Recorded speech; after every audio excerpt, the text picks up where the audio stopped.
Oh, there we go.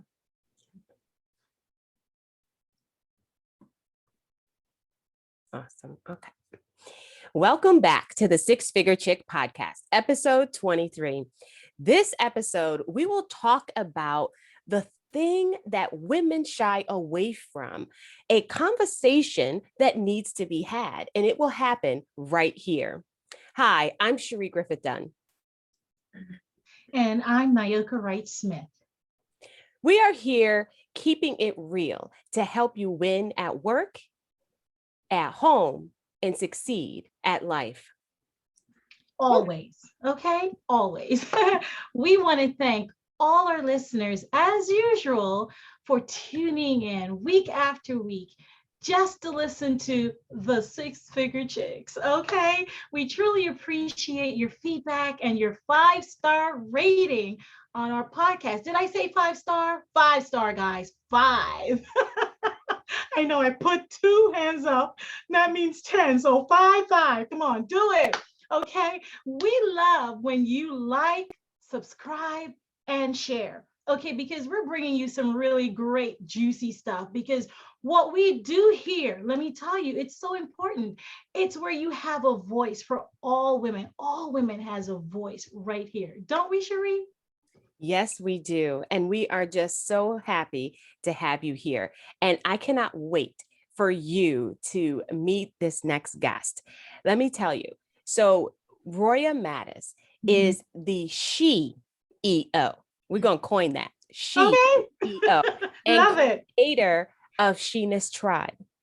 She-ness is a movement and a community that is dedicated to freeing successful women from the struggle that often comes with the pursuit of living out the bigger than ordinary call for her life. She found that when a woman is unified in herself and her relationships, she is liberated to create the life of her dreams. How many of y'all want the life of your dreams? I know I'm excited to hear what this amazing woman has to bring to us today.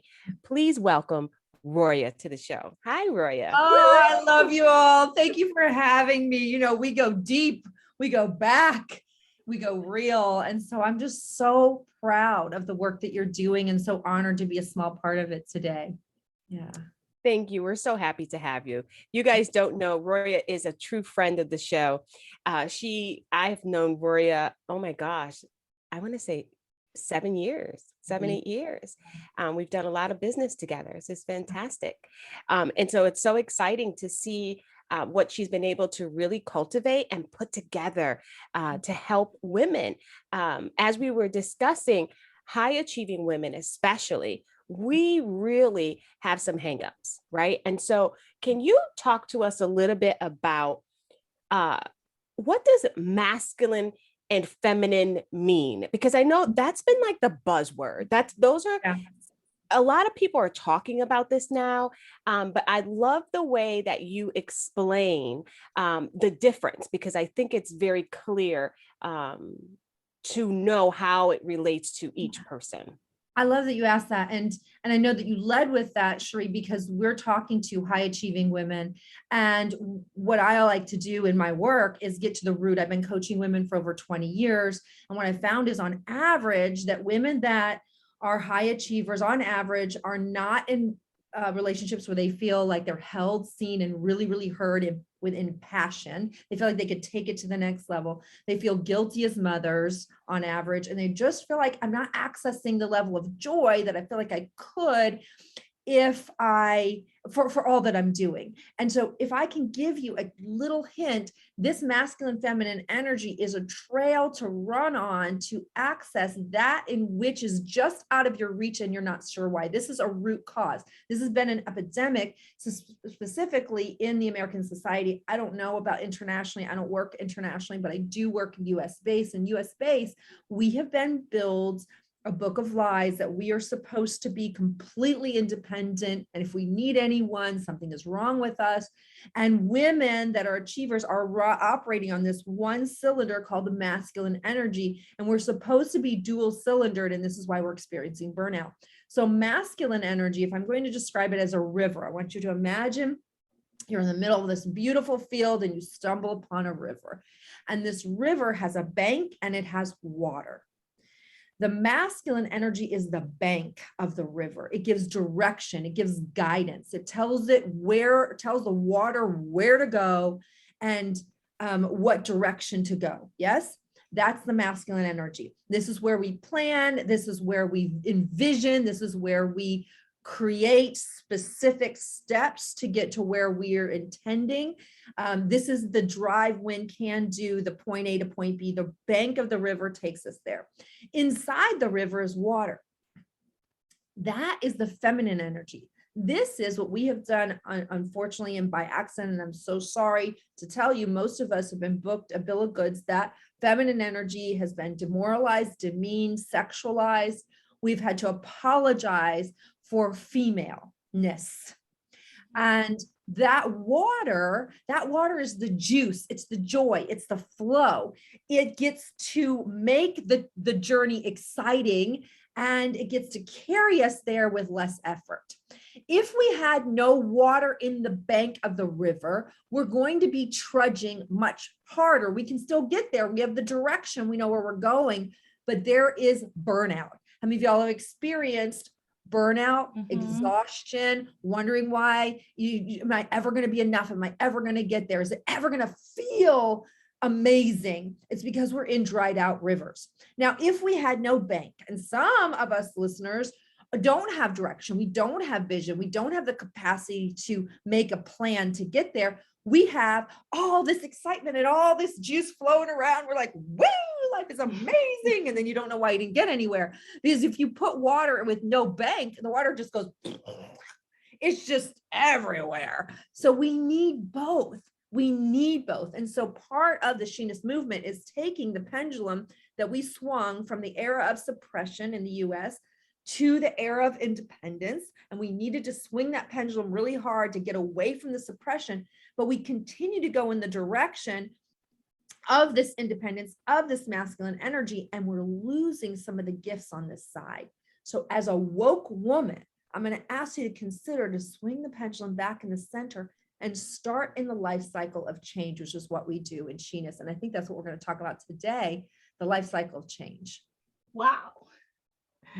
That was a mouthful. And I just love the way you explain the difference between the masculine and the feminine. Now, the water, because when you're describing the water, I'm thinking, the waves, how it crashes against it can be crazy too. That's what I'm saying, out of control sometimes, and very still at times, Yes. and oh my gosh, this is just amazing how you just totally brought it into life. Isn't that raw, authentic, unfiltered feminine? Yes. Yeah. Now, feminine lives in men too. And the men, in my experience, on average in the US, we have masculated the women and emasculated the men. So you have a lot of extra feminine energy in the men because they don't know how they're supposed to behave to make us feel comfortable anymore. And it's not their fault. It's us together. We have all created this image that no one feels like they can live up to and everyone feels uncomfortable with. Oh my gosh. So how do you help someone who thinks that, she comes to you, Roya, and she's like, I don't know what's going on with me, but I feel like I have this masculine energy within me, but I should be more, of the feminine because I'm in a female body. But what do I do? Well, that's such a great question because the reason I teach from experience and not from theory. And the reason I got really passionate about this is because I started off just like her. Like, first I started off with this awakening that I didn't even know existed of, oh my gosh, am actually not as joyful as I am actually more stressed than I want to be. I do snap quicker than I want to. I do feel guilty as a mother. I'm not feeling like I'm as turned on and as I could be in my marriage, or turning him on as much as I could. I do feel like I'm this grouchy person that I didn't intend to be. And so it actually took me it took me a full year to figure out that I was feminine at core. So the first question is, are you feminine at core? And it doesn't have to take a year. It took me a year because I had so many blinders on. I didn't have a specific guidance. So the first thing I do is 90+% of female bodies are feminine at core, but there are some female bodies that are masculine at core. So one of the key things to recognize, I'm going to just take it to a relationship. One of the things I ask of the series of questions is, let's find out who you are, because she-ness is about being authentic to who you are, that's unique to you. We're going to take off the labels of being a girl. If you want to toss your hair up and wear no makeup, awesome. If you want to get all dolled out and put your breasts out, whatever feels right to you in the growth path that you're in, be it. But let's find out who she is, because who you are today, now who you are, Cherie, who I am, it is an accumulation that started, until we fully wake up, with who we were told to be before we knew who we were, by the people that influenced us, which started with our parents, our teachers, our community.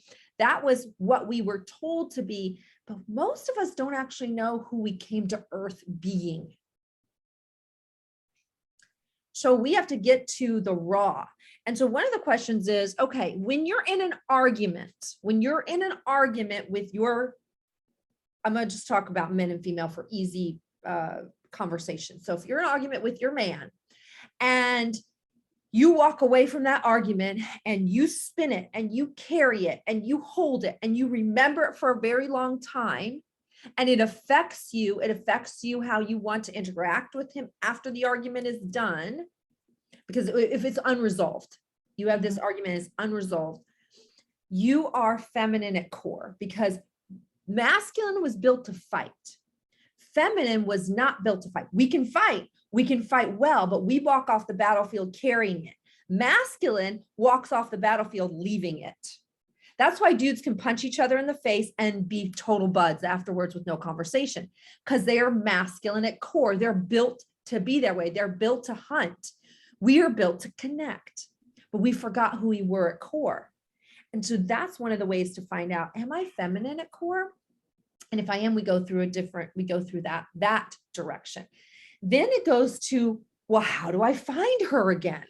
Oh, I don't even recognize her. And I don't know if I want to give myself permission to be her, because, you know, some of that stuff you talked about, like the water can be wild and it can be untamed and there can be big waves and it can cause destruction. It can, and it's a heck of a lot of juice and flair and fun. So when we get to it, instead of trudging through what it is you want, you get to actually flow through it and enjoy it.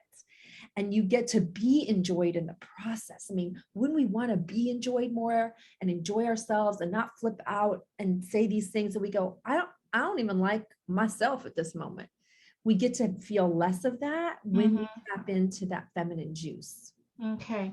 Because, you know, it's going to take a process to get there, because, you know, you're in this moment where you're feeling so vulnerable and you're out of control and you're whatever, you know. It's now, how do I gather myself, you know, the steps to really gather myself to be in that, to be in control, right? This way I'm not all over the place and wondering what to do. And this that's is what you do. Important work, Nyoka, that we can do, because when we do this kind of work, we get to align professionally, we get to align personally, we get to align spiritually, and we get to align financially. When you're out of alignment in your spirit, like, for example, a lot of women, we are misaligned sexually. We are shamed in that space. We have been shamed. We bought into the shame, etc. But that was not the creator's intention for us to feel shamed in that partnership, right? We're supposed to feel free in that partnership. And did you know that when you carry sexual shame, which actually most women carry at some degree, we're actually financially blocking ourselves because it's connected to the same flow. So I had to do a lot of work there. I had a lot of hang-ups. So I'm going to tell you the cycle, and this will help. But I just want to connect that I understand those women that have a lot of baggage to carry, and it doesn't have to come from big moments. So for example, when you talk about the unlocking and getting to the root, I get to root memory. So I discovered that one of my root memories in the sexual aspect, I didn't have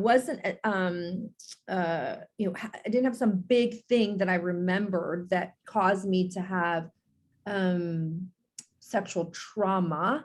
But when I was 5 years old, I discovered that it tickled down there, and I would rub on the carpet while watching Sesame Street.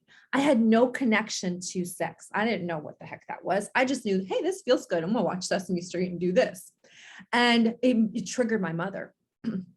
And long story short, my mom told me about the birds and the bees and never to touch myself there, that God would punish me and that I would go to hell, and that I needed to be a good girl and not touch my privates. So I wanted to be a good girl. I didn't want to go to hell. I wanted to listen to my mom. And so I literally, and I didn't even make this connection until about 5 years ago, I literally did not wash my own vagina because I was not going to touch it. I was going to do what I was told. And you don't know how 5-year-olds interpret that. I didn't touch it from age 5 to age 12. When I fell and actually split myself open there, sorry for the graphic, but and I had to crawl to the bathtub, and my mom had to help me clean the bleeding, and she looked horrified. She was like, what? And I remember the moment looking down, not having any awareness of that part of my body, and going, oh, I didn't even, she's like, Roya, you have to wash this. And I'm like, but you told me never to touch it, Mom. I didn't even look at it. And I would pray every night, please don't send me to hell, God, please, I'm so sorry. Every night for 7 years. These little messages, and this was not my mom's intention. She didn't want me not to wash myself. She just didn't want me rubbing myself publicly. She just didn't know. She didn't mean to. So these are the little memories we help to uncover that I did not realize created a lot of inaccurate stories and physical disconnect from my feminine body. So the journey starts with phase 1, which is where your audience could be from listening to this right now. It doesn't always have to be in the sexual aspect. It can be in allowing yourself to be playful, allowing yourself to be messy, allowing yourself to need other people. It can be a lot of different layers. The first step, and what I've discovered, I'm actually writing a book on right now, is the life cycle of change. So we can apply this to professional, personal, spiritual journey, any journey in your life. The first is wide-eyed wonder. Wow, I never thought of that. Wow, this thing exists. Wow, there's more than what I was shared with in the world. Oh my gosh, that's possible. So when you want to make more money and you're introduced to an opportunity. Oh, let me look, wide-eyed wonder. Oh, I never thought about how inhibited I feel in the bedroom, and that my partner would like me to be more free, but I don't even know where to begin. I don't know how to express what I want. When he asks me what I want, I don't know what to say. Wide-eyed wonder. Oh, there are people that really, really know, and they're not dirty, nasty people that I don't want to be. These are like regular people that I could connect with and feel aligned with. Second phase that we have to be willing to go through is messy adolescence. So just like the life cycle of a human, first is childlike wide-eyed wonder. Then we go into adolescent phase. Adolescence is messy. Adolescence is, I don't know how to use this limb. Hello, my foot's bigger than it was yesterday. Now I'm tripping on myself. So there is a messy phase. You're not going to do it right. You're not going to feel perfect at it. You're not going to feel normal. You're not going to feel yourself. You're going to screw up. This is a very hard thing for people to swallow, the willingness to go into messy adolescence and trying something new.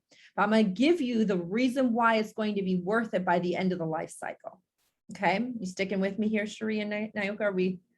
Yeah, this is great stuff. I mean, as you're talking, I think we all have stories. I was thinking, how do I feel about my sexuality? And was that ever a situation for me? But I do know that a lot of families don't have good conversations about Very true. sexuality with women. It's don't get pregnant. Yep. Yeah. Don't get pregnant. Don't show your body too much. Don't Right. tempt man. Cover up. Right. Right. Don't There's a lot of body shaming. Person who turns someone on, right? Cover yourself up. Yeah. And especially when you think, I think boys have more of a conversation because that's their passage of righteousness, right? That's that they get. Yes, they do. And though they don't necessarily have it with the mindset that's going to be healthy, but they have the freedom to be sexual. Right. I know my mom for sure, when she was growing up, back in the days, her parents would tell her to run away from boys, whenever you see them, run. And then they will tell her stories that when she see a guy, her stomach will swell big, I know, so my poor mom, just clueless and she would just do crazy things, running away. And my mom is like, listen, I want my girls to know the birds and the bees, and I'm going to sit them down and I'm going to tell them exactly how this thing goes, So I'm just so grateful for my mother, to really sit us down and to explain to us, the body and what it does. And I'm happy for this moment for so many women to have these steps that they can take in their life, because that is, understanding more about the masculine and the feminine and what it's actually doing to us when we're not in touch, and what we can do to get in touch is so, so important in our life, because my generation was, you go to work, you get a job, you're go. And so I know that I had a difficult time allowing my feminine to even want to be seen or heard, because it showed weakness in the very vulnerable and dangerous. Absolutely. And now it's okay, you're allowed to show feminine now. It's acceptable some places, still in certain industries it's not. It's how do you do that? How do you flow with that? And here's the danger of mainstream society femininity. They think, when I do these surveys in She-ness, and I ask, what does it mean to be feminine? When do you feel feminine? What are feminine things you do to bring out your feminine? Women always say, I get my hair done, I get my nails done, I go get massage, I wear heels, I put on my lipstick. That is societally driven, archaic thinking of what it means to be feminine. What we're not teaching, and what I teach, is feminine is of the body and masculine is of the mind. And when we try to fix things, we keep trying to fix it here intellectually. And feminine is not brought out intellectually. Feminine is brought out physically. So when I do the work, I actually do body triggers for you. I teach you how to call her out. The body, the instinct, that inner knowing too, that sense of I know, the intuition, the woman's intuition.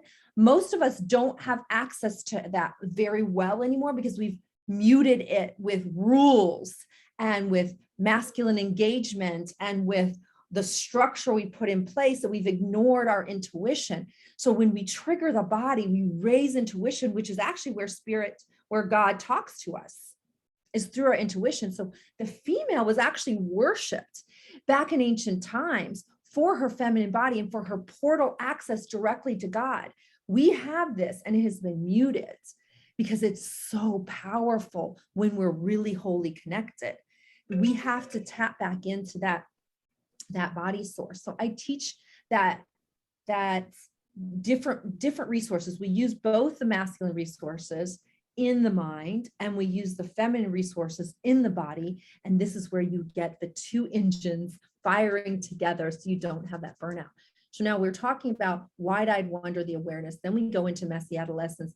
You are going to be, if it's in finding your femininity, you might overdo it in one area for a while. You might underdo it. You might do it the way you don't feel proud of. Like when I first discovered my sexuality, I did it messy and exaggerated, because it was almost like, let me flex this muscle. I don't know how to use it yet. And then I look back and go, oh my gosh, that was messy adolescence. So I hope in this conversation, I'm also helping us to all, I love giving grace to humans.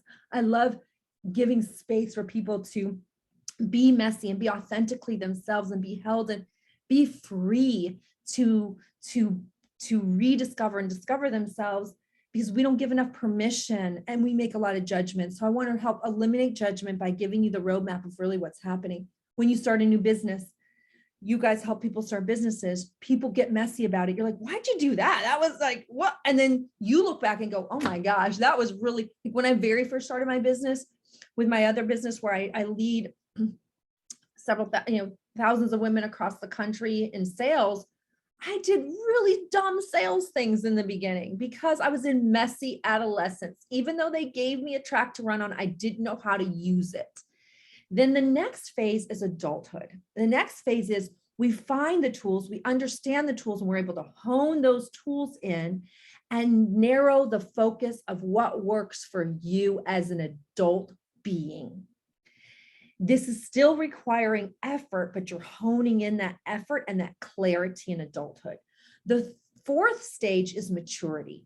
You no longer have to have effort with it. It is you. You've become it. People know you as it. You know yourself as it. You no longer have to fake it till you make it, pretend it, access any roadmap. It's who you be. Now there's a fifth life cycle, from wide-eyed wonder to messy adolescence to adulthood to maturity, and that's death. Death is a life cycle in the life cycle. And I see a lot of people living as walking dead.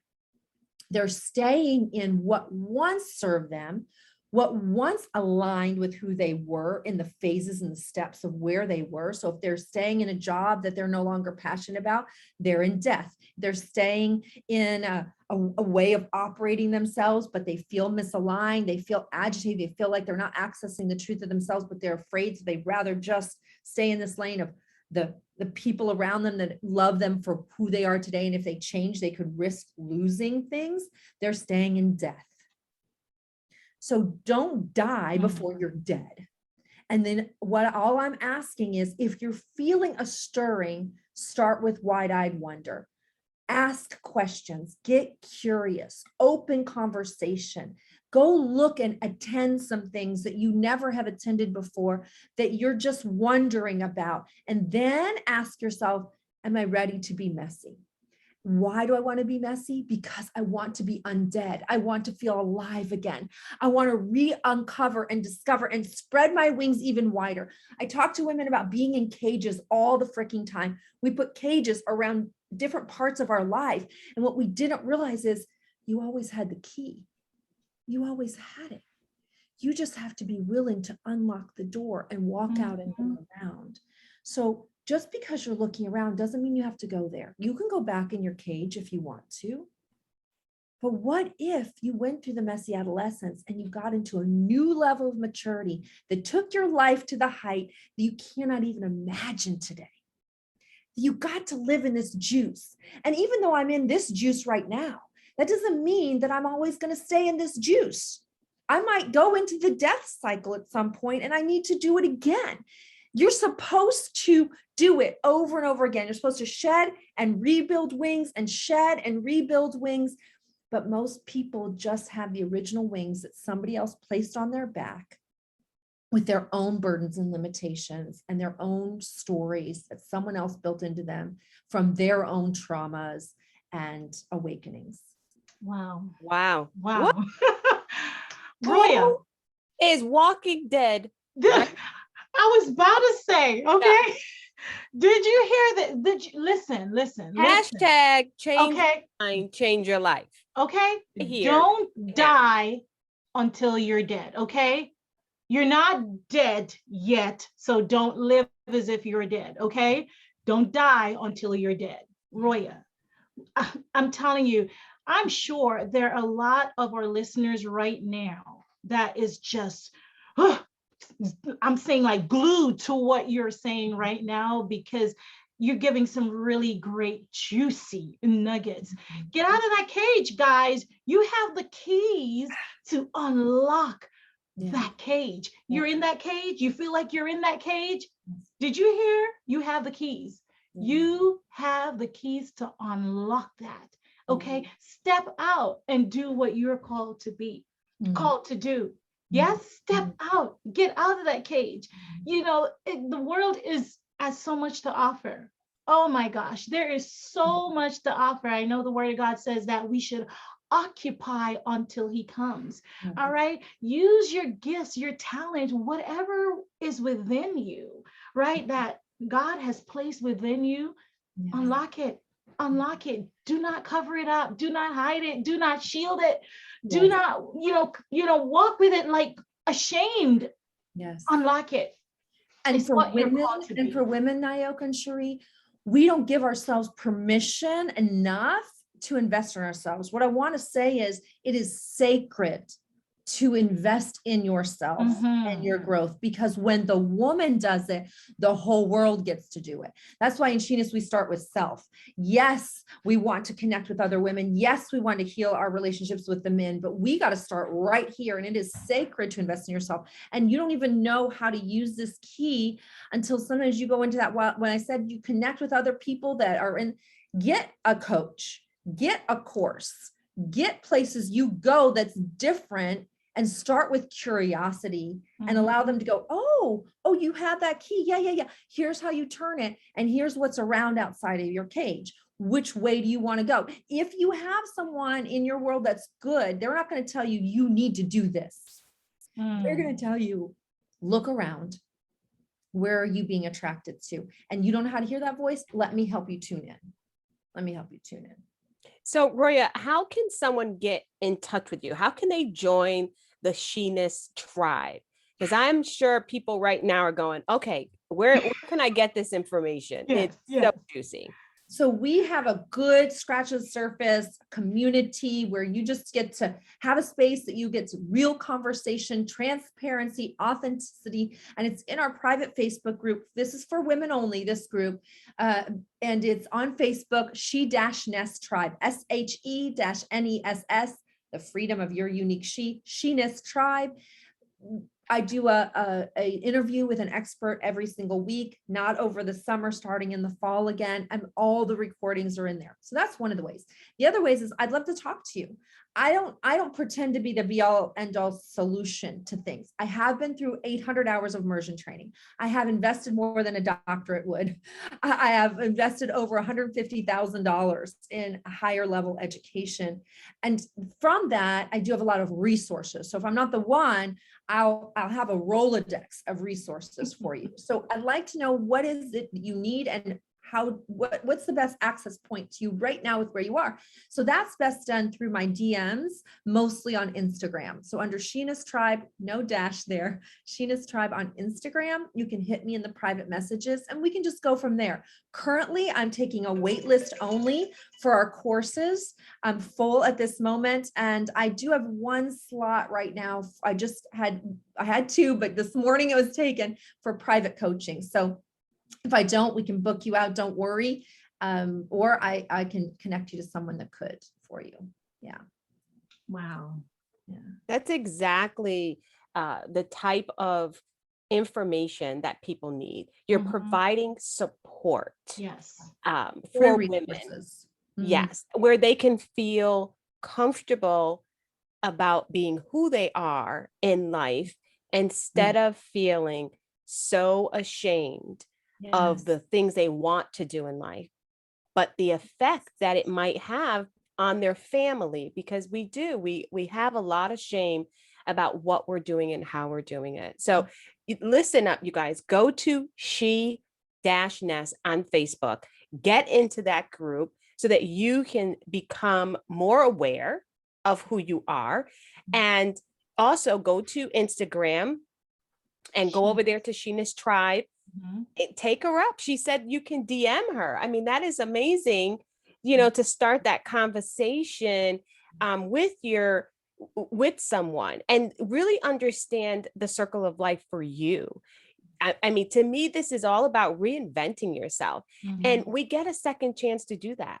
Yes. From the time that you hear information like this, you're given a second chance to start over in your life and to do it right this time.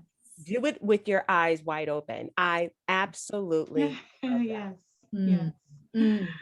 Thank you so much, Roya. We so appreciate you being on with us tonight and blessing our audience. You are absolutely amazing. You are a force to be reckoned with, and we so appreciate you. We love you. Thank you so much. Thank you for doing all that you do. God bless. Mwah. Thank you. Bye for now. Bye for now.